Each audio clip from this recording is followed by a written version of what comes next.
Любовь– это не просто чувство. Это огонь, который согревает сердца, вдохновляет на подвиги, изменяет судьбы. Но любовь не существовала в вакууме. Она всегда была тесно связана с нормами, правилами и традициями общества, определяя, как и когда люди могут выражать свои чувства, а также каким образом связывают их с религиозными и культурными практиками.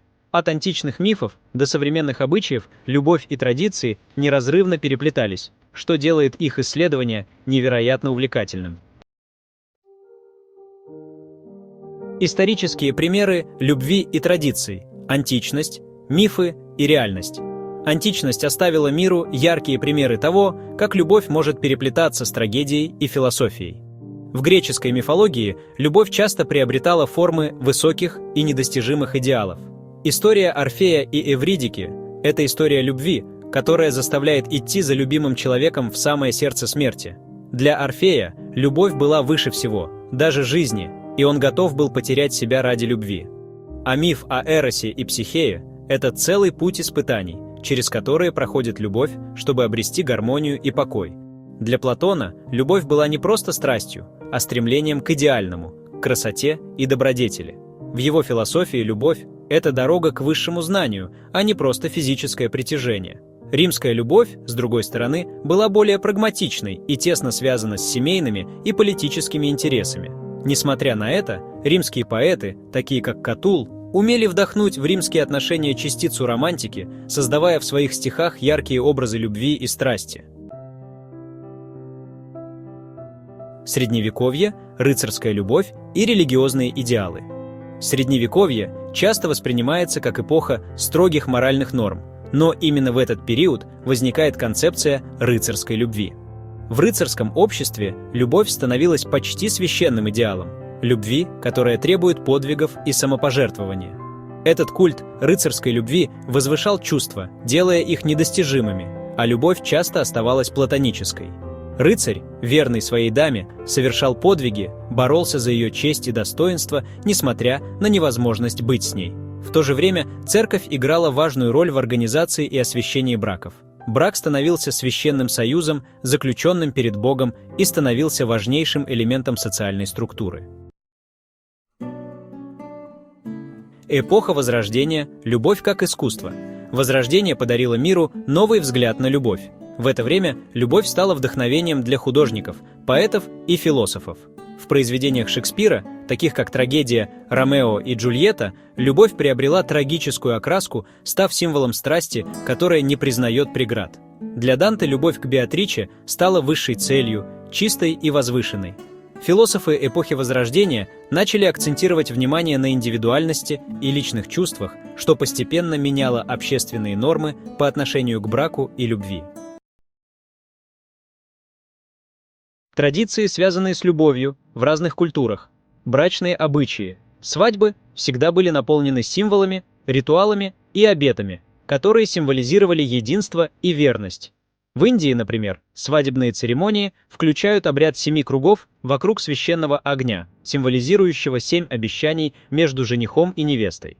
В Японии же синтоистская свадьба подчеркивает связь между семьей и божественными силами. Славянские традиции свадьбы также изобилуют символами.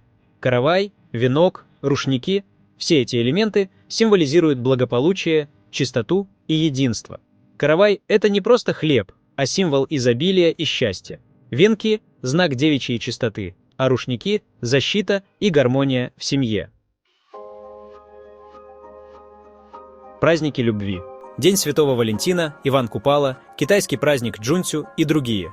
Все эти праздники посвящены любви и чувствам. На Иван Купала, например, 22 июня или в ночь с 6 на 7 июля девушки пускают венки по реке, заглядывая в будущее, а костры, через которые прыгают пары, символизируют очищение и защиту. В Японии 14 февраля женщины дарят подарки мужчинам, а 14 марта мужчины отвечают взаимностью.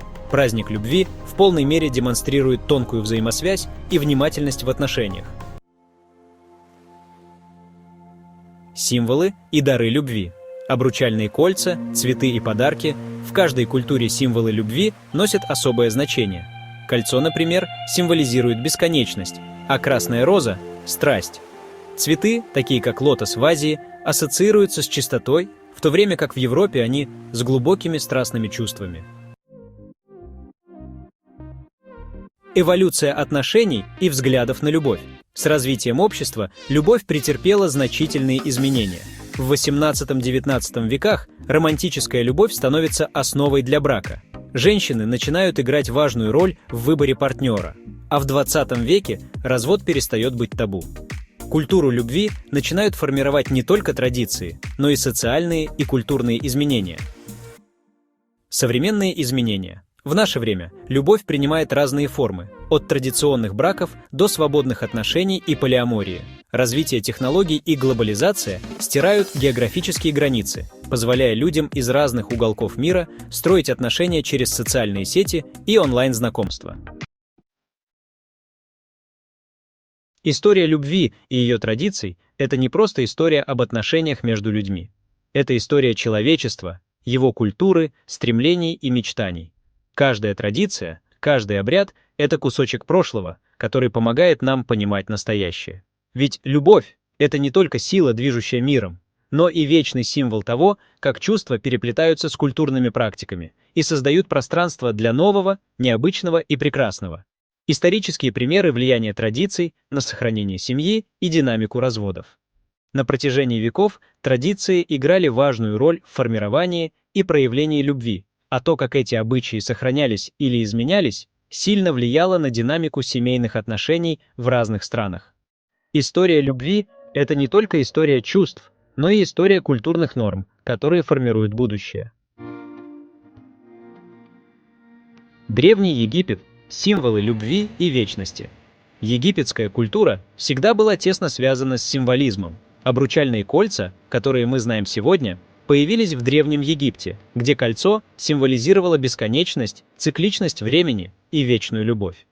Древние египтяне придавали большое значение ритуалам любви и брака, особенно в контексте смерти и загробной жизни. Например, в могилах супругов часто находили фигуры, изображающие их вместе, что символизировало их любовь и связь даже в потустороннем мире. Древний Рим – любовь и политические союзы. Римская любовь часто воспринималась через призму прагматизма, где брак был не только актом любви, но и способом заключения политических и экономических союзов.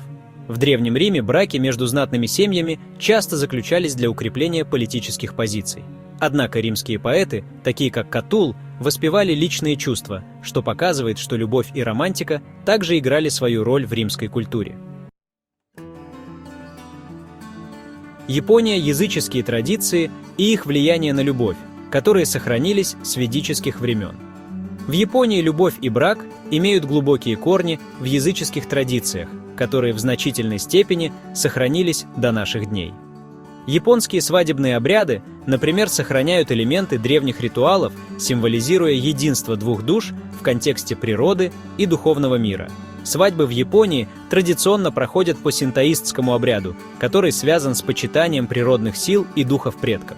Это древний обряд, в котором присутствует особое значение чистоты, гармонии и долговечности брака. Японцы верят, что союз между мужчиной и женщиной – это не просто союз двух людей, но и гармония между ними и природой, божествами. Это тесное взаимодействие с природой и соблюдение древних обычаев, как утверждают эксперты, способствует тому, что на 2023 год в Японии уровень разводов приблизительно составляет всего около 3%. По другим данным, примерно 29%, благодаря сохранению традиций и культурному акценту на семейных ценностях. В отличие от этого, в Европе этот показатель часто достигает около 40%, а в постсоветских странах 60%. Это один из самых высоких показателей в мире, связанный с ослаблением традиций, экономическими трудностями и социальными изменениями. Японская культура, сохраняя языческие традиции, основывает отношения на глубоком уважении к семье и общим моральным ценностям, что, вероятно, является одной из причин низкого уровня разводов. Сохранение традиций в современном мире. Несмотря на глобализацию и изменения, многие культуры по-прежнему сохраняют свои традиции любви и брака. В Японии, например, ценности семьи и уважение к предкам продолжают оставаться в центре общественной жизни. В странах Европы и постсоветских странах традиции, хотя и изменяются, все еще играют свою роль, и некоторые семьи по-прежнему придерживаются старинных обычаев, чтобы укрепить свои отношения. Тем не менее, важно понимать, что соблюдение традиций – это не просто сохранение старых обычаев ради самих обычаев. Это осознание значимости любви как основы стабильных и гармоничных отношений, а также уважение к взаимным обязательствам в семье. Любовь и традиции – это не просто пережитки прошлого, а важнейшие элементы человеческой культуры, которые формируют и сохраняют стабильные крепкие отношения. Чем больше мы уважаем свои корни, тем более способны сохранить баланс между личными чувствами и социальными обязательствами. Традиции любви, будь то древнеегипетские символы, римские ритуалы или японские обычаи, учат нас важности уважения к другому человеку, гармонии и верности. Сохранение этих традиций помогает не только укрепить семейные отношения, но и делает мир более глубоким, многогранным и прекрасным. Любовь – это великая сила, мощная энергия, которая движет всем миром и каждым человеком в отдельности. Каждый из нас хочет любить и быть любимым, ведь это желание является основным стимулом для жизни. Испытав великое чувство любви, человек становится добрее, светлее, чище и сильнее благодаря ее энергии. Однако потеря любви приносит с собой уныние, печаль и угасание жизненных сил. Именно поэтому мы все стремимся любить, быть любимыми и сохранять свою любовь. А как найти и не потерять это великое чувство? Ответы на эти вопросы можно найти в древних обычаях и обрядах. Подробнее об этом в следующем видео. А что вы знаете из истории любви и традиций? Будем рады узнать ваше мнение в комментариях. Если вам понравилось это видео, подписывайтесь на наш канал, нажать на колокольчик и выбрать «Все». Ставьте «Нравится», лайки, большой палец вверх, пишите комментарии, поделитесь видео с друзьями. Пусть видео о хорошем и полезном смотрит больше людей.